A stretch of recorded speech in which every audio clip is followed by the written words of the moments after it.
राजधानी रांची में एक बार फिर जोरों की बारिश हुई है और इस बारिश ने एक बार फिर सिस्टम की पोल खोल कर रख दी है। हमारी टीम इस वक्त न्यूज बायोस्कोप की टीम पंचशील नगर में मौजूद है और सीधे लिए चलते हैं, हम आपको वहां दिखाते हैं तस्वीरें, किस तरह से वहां हालात हैं, किस तरह से हालात बिगड़े हुए हैं। लोग पानी के बीच से गुजरना पड़ रहा है। कई जगह हालात ऐसे हैं कि गाड़ियां या बाइक्स कब वहां पानी में, गहरे पानी में घुस जाएंगी पता नहीं चल पा रहा है। हमारे साथ हमारे सहयोगी सौरभ जुड़े हुए हैं, सीधे चलेंगे उनके पास। सौरभ, देखिए ये कहां की तस्वीरें हैं, किस जगह की तस्वीरें हैं और लगता है कि जल जमाव काफी देर से है और अभी आगे भी रहेगा। जी बिल्कुल, देखिए मानसून की ये दूसरी बरसात है और दूसरी बरसात में राजधानी रांची का सबसे यदि प्रभावित इलाका माने तो पंडरा स्थित जो ये पंचशील नगर है और शांति नगर, ये सबसे ज़्यादा इस बरसात से प्रभावित है पिछले कई वर्षों से। और बताया जा रहा है कि और ये जो रोड है, जो ये मेन रोड है, इसी मेन रोड में आप देख सकते हैं कि किस प्रकार से ये पूरी जल जमाव की स्थिति उत्पन्न हो गई है। और आप देख सकते हैं कि घुटने भर पानी है, लोगों का गाड़ी खराब हो चुका है। लोग इस पानी में जाने आने से किस प्रकार से आप देख सकते हैं कि पैदल जा रहे हैं। आप देख सकते हैं कि किस प्रकार से जल का बहाव है और इस बहाव में आपको बता दें कि जिस और ये नेशनल हाईवे है जो कि कह सकते हैं कि जो रातू जाने वाली जो मुख्य सड़क है और इस इलाके से लगभग रोजाना हजारों गाड़ियां पहुंचती है। और ये देखिए, ये एक ऑटो खराब हो चुका है, ऑटो खराब हो गया है, खराब हो गया भैया, पानी की वजह से कितना दिक्कत हो रहा है। पैसेंजर भी इसमें है,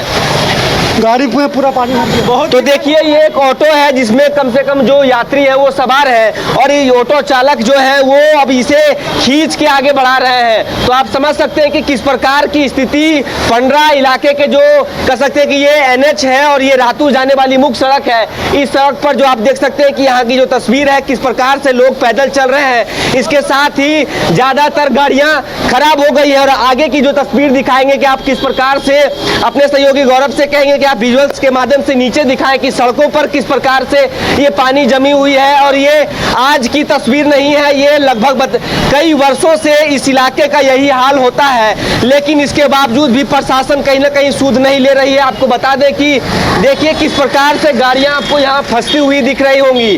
तो ये पंचशील नगर का इलाका है और ये पंचशील नगर का इलाका है और आप देख सकते हैं कि किस प्रकार से गाड़ियां यहाँ रेंग रही है। आपको बता दें कि दूसरी ओर जो मोहल्ले हैं, उन मोहल्लों में ज़्यादा प्रभावित लोग हुए हैं और खासकर उन घरों की यदि बात की जाए, पंचशील नगर रोड नंबर 2 और रोड नंबर 3, रोड नंबर 2 और 3 की जो तस्वीरें हैं वो देख के और भी भयावह होती है कि क्योंकि दूसरी ओर ये जो पानी जा रहा है, ये पानी सिर्फ और सिर्फ जो जितने भी घर हैं इस इलाके में, उन घरों में सीधे ये प्रवेश कर रहा है। तो आप देखिए किस प्रकार की नज़ारे राजधानी रांची में देखने को मिल रही है। और मानसून के ये कह सकते हैं कि दूसरी बरसात है और इसके बावजूद भी नगर निगम की टीम, चाहे जिला प्रशासन की जो टीम है, वो सूद लेते नहीं दिख रही है। तो आप देखिए किस प्रकार से गाड़ियां यहाँ पूरी तरीके से फंस रही हैं और लगातार इस इलाके को लेके चर्चा तो होती है, लगातार DPR तैयार करने की बात की जाती है, लेकिन फिलहाल की जो स्थिति है वो कहीं ना कहीं दयनीय मानी जा रही है। लगातार आप देख रहे होंगे कि आप दूसरी ओर इस ओर देखिए कि किस प्रकार से पानी का बहाव है और ये जो पानी आपको उस इलाके की ओर जाता दिख रहा है, ये पंचशील नगर जाने वाली मुख्य सड़क है कि यहीं से पंचशील नगर की शुरुआत होती है। और इस पंचशील नगर को लेके जो चर्चाएं होती है कि आखिर DPR तैयार किए जाएंगे। नगर निगम की टीम 2-4 दिनों पहले इस इलाके का भ्रमण भी किए हैं, बावजूद इसके अभी तक कहीं ना पिछले कई वर्षों से कितना दिक्कत हो रहा है। बहुत घर में पानी लगा हुआ है, एकदम डूबा हुआ है घर पूरा, इतना पानी से हेल करके आ रहे हैं, है ना। कितने वर्षों से आप लोग यहाँ रह रहे हैं? हम तो करीब 15 साल से 17 साल से क्या स्थिति है? बस ऐसे ही है, हर एक साल ऐसे ही स्थिति होता है। मतलब थोड़ी सी भी बरसात हुई पूरा जल, तो 1 घंटा का पानी में यदि ये हाल है, यदि 5 घंटा बरस गया तो समझिए क्या हाल होगा, कितना बिल्डिंग गिर जाएगा। 1 घंटा का इतना बारिश है, लगता है आधा रांची का पानी है ये। क्या दिक्कत हो रहा है अभी आपके इलाके में? अरे दिक्कत मत कहिए, सरकार को ध्यान देना चाहिए।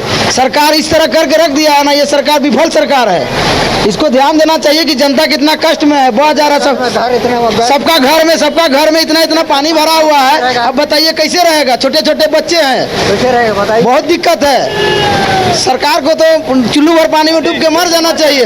कुछ फायदा नहीं से सरकार को वोट देना हम लोग का बेकार है। आप भी यही रहते हैं? नहीं, हम लोग बाहर।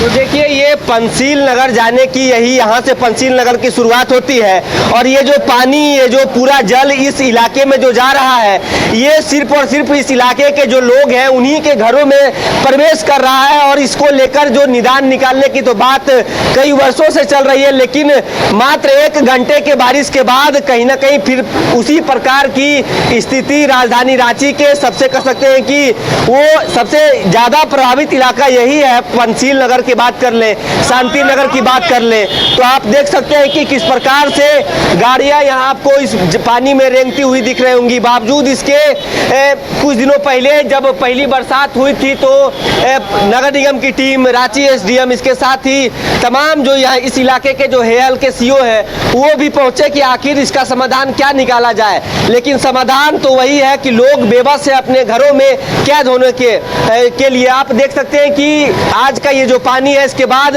फिर वही हाल इस इलाके का होना है कि 2-3 दिनों तक इस इलाके के लोग अपने घर में कैद रहने को मजबूर होंगे। हम आपको इसी ओर ले चलते हैं कि क्या स्थिति है इस इलाके की। तो कहीं ना कहीं लोगों को अब पैदल चलने में काफी दिक्कत हो रही है। आप देख सकते हैं कि किस प्रकार से जो पानी का बहाव है वो काफी तेज है। ऐसे में सिर्फ और सिर्फ कहीं ना कहीं ये घोर लापरवाही प्रशासन की, नगर निगम की मानी जा रही है। सौरभ, हम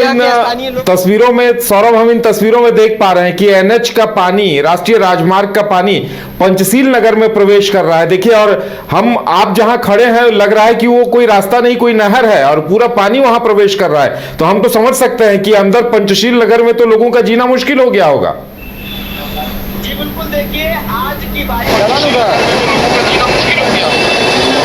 जी बिल्कुल, देखिए आज की बारिश के बाद हम ये कहना गलत नहीं होगा कि इस इलाके के जो लोग हैं वो 2-3 दिनों तक अपने घर में अब कैद रहेंगे। रोजमर्रा की जो सामानें हैं वो उनको निकल के अपने घर से लाने में दिक्कत होगा, चाहे आप दवाई की बात कर ले या तो फिर बच्चे के लिए जो दूध लाने होंगे। हमने इससे पहले भी इस इलाके का कह सकते हैं कि रिपोर्ट किया था। उस समय लोगों ने अपना दर्द बयां किया हमारे साथ और आज की ये जो स्थिति है आप देख के समझ सकते होंगे कि क्या स्थिति फिलहाल पंचशील नगर की बनी हुई है। दूसरी ओर आप जहां से ये पानी प्रवेश कर रहा है हम उस ओर लिए चलते हैं और उस ओर की तस्वीर दिखाते हैं कि बताया जा रहा है कि जो शांति नगर का वो इलाका है उसी ओर से ये जो डाउन में जो पानी इधर आ रहा है। बहुत पहले यहाँ नदी हुआ करता था। उस 2-3 दिनों पहले जब प्रशासन की टीम यहाँ पहुंची और नगर निगम की टीम यहाँ पहुंची थी तब यहाँ पे वो चीजें बताने की कोशिश की जा रही थी कि जो अवैध रूप से निर्माण किए गए हैं नदी पर या तो फिर जो नाले बनाए गए हैं उसको लेकर कहीं ना कहीं अब लोगों को नोटिस भेजे जाएंगे। नोटिस तो बाद में, लेकिन फिलहाल की स्थिति आप देखिए कि किस प्रकार से लोग आप इस कह सकते हैं कि पानी पानी उनकी जिंदगानी हो गई है। और आप देखिए किस प्रकार से जो कार है, जो बाइक सवार हैं, उन्हें काफी दिक्कतों का सामना करना पड़ रहा है। खासकर जो ऑटो चालक हैं वो तो यात्री को बैठाए हुए हैं, जो उनके सवारी हैं उन्हें बैठाए हुए हैं और उन्हें अब पानी में आने के बाद उनका ऑटो खराब हो जा रहा है और उन्हें धक्का देके आगे वो जाने को मजबूर है। जो मेन आप ये दृश्य देख रहे होंगे, ये तस्वीर देख रहे हैं, यहीं से पानी का प्रवेश होता है जिसके बाद पंचशील नगर कम से कह सकते हैं कि एक बारिश के बाद 3-4 दिनों तक लोग इस इलाके में कैद हो जाते हैं। देखिए किस प्रकार से लोग, और ये खतरे का निशान भी है कि लोग यदि किसी प्रकार की यदि अनबैलेंस हो जाए तो वो गिर भी सकते हैं और उनको कह सकते हैं कि किसी बहुत ये दुर्घटना को कहीं ना कहीं निमंत्रण दे रहा है यह बारिश। आखिर कब तक इस इलाके के जो लोग हैं वो इस प्रकार की बारिश की मार झेलते रहेंगे। लगातार शासन प्रशासन जो लीडर्स हैं उनसे मांग तो की जाती है कि इस इलाके इलाके को लेकर कुछ कार्य किए जाएं, लेकिन पिछले 10-15 वर्षों से इस इलाके का यही हाल है। आप देख सकते हैं कि किस प्रकार से लोग अब आवागमन में उन्हें काफ़ी दिक्कतों का सामना करना पड़ रहा है। और यदि आप इस बारिश को देख के समझ गए होंगे कि घरों की क्या स्थिति हुई होगी। लोग घर में अब कैद हो गए हैं। जो लोग यदि कह सकते हैं कि अपने अपने घर जाने को बेताब हैं, तो उन्हें एक मन में संशय है कि आखिर 2-3 दिनों तक वो अब अपने घर में कैद हो जाएंगे। मुख्य जो कह सकते हैं कि जो जल बहाव है या तो जो धारा प्रवाह जो जल बह रही है, यहीं से पंचशील नगर के इलाके में वो पानी का एंट्री होता है, जिसके बाद से इस इलाके में इस प्रकार की स्थिति उत्पन्न हो जाती है। आप देख सकते हैं कि बाइक किस प्रकार से रेंगते हुए एक महिला है, देखिए कि कितना जद्दोजहद करके आगे अपनी गाड़ी को बढ़ा रही है। चाहे कार की बात कर ले या तो फिर जो टुक टुक है उनकी बात कर ले। अब देखिए यहाँ जाम की भी स्थिति उत्पन्न हो रही है, क्योंकि जो कम पावरफुल व्हीकल्स हैं वो इस पानी के बहाव में आगे नहीं बढ़ पा रहे हैं, जिसके बाद जो पीछे में जो गाड़ियां हैं वो पीछे ही खड़ी है और कहीं ना कहीं काफ़ी दिक्कतों का सामना करना पड़ रहा है। किस प्रकार से देखिए लोग अपने गाड़ियों को घसीटते हुए आगे बढ़ रहे हैं। तो आप समझ सकते होंगे कि किस प्रकार की स्थिति यहाँ पे उत्पन्न हुई है। और आप वहाँ दूसरी ओर देखिए कि किस प्रकार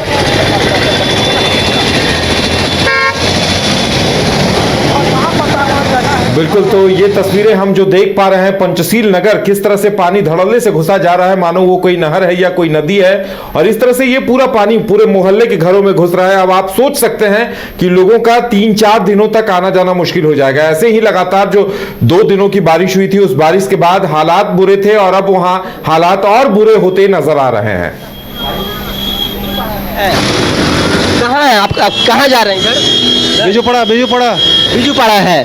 गाड़ी नहीं बढ़ पा रही है नहीं बारिश के कारण। यस अच्छा, आप लगातार इसी रास्ते से आते जाते हैं, कितना दिक्कत हो रहा है? बहुत दिक्कत है, बहुत परेशानी। नहीं देख रहे रोड का हालत क्या है। सो इस प्रकार की जो स्थिति उत्पन्न हुई है और कहीं ना कहीं इसको लेकर आखिर कौन जिम्मेवार है? यहाँ के जो स्थानीय लोग हैं सिर्फ एक ही सवाल पूछते हैं कि उनकी क्या गलती है कि इस प्रकार से बाकायदा नगर निगम में प्रॉपर होल्डिंग टैक्स भर रहे हैं, बिजली बिल दे रहे हैं, वाटर बिल दे रहे हैं, बावजूद इसके अपने घर में कैद रहने को मजबूर हैं। और यही वो मेन कह सकते हैं कि मुख्य जो जल का जो यहाँ से जो प्रवाह हो रहा है, जो दूसरे इलाके से जो दूसरी ओर शांति नगर का इलाका है, उस इलाके की स्थिति और भी दयनीय है। चाहे पंचशील नगर की बात करें या तो फिर दूसरे इलाके की बात करें, तो आप देख सकते हैं कि जाम की स्थिति उत्पन्न हुई है और लोग कहीं ना कहीं उनके मन में जो कह सकते हैं कि कई सवाल हैं कि आखिर रांची राजधानी है, राजधानी रांची में इस प्रकार की तस्वीर। नेता मंत्री जो है, जो लीडर्स हैं, वो बड़े बड़े दावे तो जरूर करते हैं कि राजधानी रांची को 1 नंबर बनाना है, देश का नंबर 1 शहर बनाना है। तो क्या यहाँ के जो स्थानीय निवासी हैं वो पूछते हैं कि क्या इस तस्वीर से राजधानी रांची देश का नंबर 1 शहर बन सकता है क्या? तो कहीं ना कहीं जिस प्रकार से सिर्फ कई वर्षों से डीपीआर बनाने की बात हो रही है कि नाली को लेकर डीपीआर बनाया जाएगा, जो नदी के रास्ते हैं उसे खाली करवाए जाएंगे, जो अवैध निर्माण किए गए हैं उसे खाली करवाए जाएंगे। तो क्या कब तक खाली होंगे? कब तक पंचशील नगर कह सकते हैं कि जल जमाव की स्थिति से निपटारा पाएगा? या तो फिर दूसरी ओर शांति नगर की बात करें, यही सवाल यहाँ के स्थानीय हर वर्ष जो मानसून का आगमन होता है और जो पहली बारिश होती है, उनके मन में जो डर का माहौल होता है कि 3 महीनों के लिए वो अपने घर में अब कहीं ना कहीं पैक हो जाएंगे। तो आप देखिए दयनीय स्थिति है राजधानी रांची के पंडरा इलाके की। और अब जो लोग हैं उनका कई सवाल है और देख सकते हैं कि जो दूर दराज से जो गाड़ियां आ रही हैं उन्हें भी काफ़ी दिक्कतों का सामना करना पड़ रहा है। और यहाँ से कुछ दूरी पर ही आप कह सकते हैं कि ओटीसी ग्राउंड है और केंद्रीय रक्षा राज्य मंत्री संजय सेठ का आवास है। यहीं से बस मात्र 500 मीटर की दूरी पर उनका आवास है। बाकायदा केंद्रीय मंत्री के आवास के सामने इस प्रकार की जल जमाव की स्थिति, उसके बावजूद भी जनता ये सही सवाल कर रही है कि आखिर जब मंत्री जी का आवास बस 500 मीटर की दूरी पर है और उनके इलाके में इस प्रकार की स्थिति है, तो जो आम लोग हैं वो आखिर जाए तो जाए कहाँ? तो सवाल सीधा स्पष्ट है कि आखिर राजधानी रांची की तस्वीर बदलने की तो बात वर्षों से की जा रही है, लेकिन रांची की तस्वीर कब तक बदलेगी। देखिए एक सज्जन है किस प्रकार से अपने गाड़ी को खींच के आगे आगे धीरे धीरे बढ़ा रहे हैं और इस जल जमाव की स्थिति के कारण कहीं ना कहीं उन्हें काफी दिक्कतों का सामना करना पड़ रहा है। ज्यादातर लोगों के गाड़ी खराब हो गए हैं उनके इंजन में पानी जाने के वजह से, जिसके बाद वो अपने गाड़ी को धक्के देके आगे ले जाने को मजबूर है। जी चलिए सौरभ, तमाम तस्वीरें वहां की दिखाने के लिए आपका बहुत बहुत धन्यवाद। तो ये राजधानी रांची की हकीकत है, पंचशील नगर का इलाका है और एनएच पे जो पानी बह रहा है वो सीधे पंचशील नगर में घुस रहा है। और ये तस्वीरें हैरान करने वाली हैं कि पिछले 10 साल से लगातार ऐसी हालत के बावजूद सरकार वहां लाचार है, मजबूर है, व्यवस्था बदल नहीं पाई है। देखने वाली बात यह होगी कि अब लोगों को कितने दिनों तक तकलीफ उठानी पड़ेगी। गोल्ड संस्थान आपके सपनों को दे रहा नई उड़ान। पिछले 27 सालों में 18,000 से ज्यादा छात्रों ने गोल्ड संस्थान से डॉक्टर और इंजीनियर बनकर अपने सपनों को किया साकार। गोल्ड के संस्थापक और प्रबंध निदेशक विपिन सिंह और धनबाद सेंटर डायरेक्टर संजय आनंद के दूरदर्शी नेतृत्व में गोल्ड संस्थान बन चुका है मेडिकल और इंजीनियरिंग की तैयारी कर रहे लाखों छात्रों की उम्मीद और विश्वास का प्रतीक। सफलता का सबसे बड़ा दुश्मन असफलता का डर। मेरे बच्चे का रिजल्ट हुआ, ये खुशी का विषय था, बट हमारे इंस्टीट्यूट के जो बच्चे रिजल्ट कर रहे थे, जो लेवल को अचीव कर रहे थे, उनका भी रिजल्ट हुआ, ये हमारे लिए और ज्यादा खुशी की बात था। आज ही जुड़िए गोल्ड संस्थान से और अपने सपनों को दीजिए नई ऊंचाई।